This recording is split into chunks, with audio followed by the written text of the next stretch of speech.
Public speaking. Kas man ir ceļš uz laimi, ja? Ceļš uz laimi... Es atceros, kā es pirmo reizi lasīju to grāmatu. Ceļš uz laimi priekš manis bija tāda kā sevis atrašana. Ir kādreiz tādas situācijas dzīvē, kad tu rīkojies vienā veidā, bet citi cilvēki rīkojas visam savādāk. Un tad, kad tu skaties uz to cilvēku rīcību, tad dažkārt ir tāds jautājums, varbūt man vajag tieši tāpat, kā viņi izdarīs.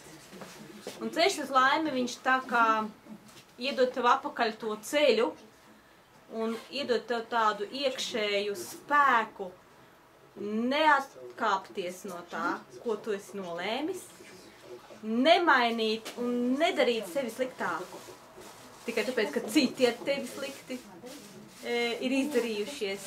Un ceļš uz laimi, es domāju, tas ir kaut kādu ideālu radīšana cilvēkiem, kur varbūt viņiem ir aizmirsuši, sākuši par viņiem šaubīties, sākuši pārdomāt, ka varbūt, kad nevajag tik labi pret cilvēkiem izturēties, varbūt, kad nav nemaz viņi tik labi, ja?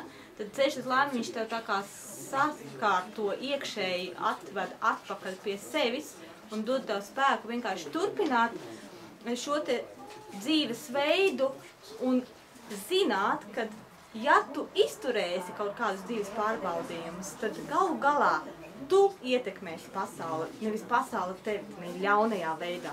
Un tas man ir ceļš uz laimi.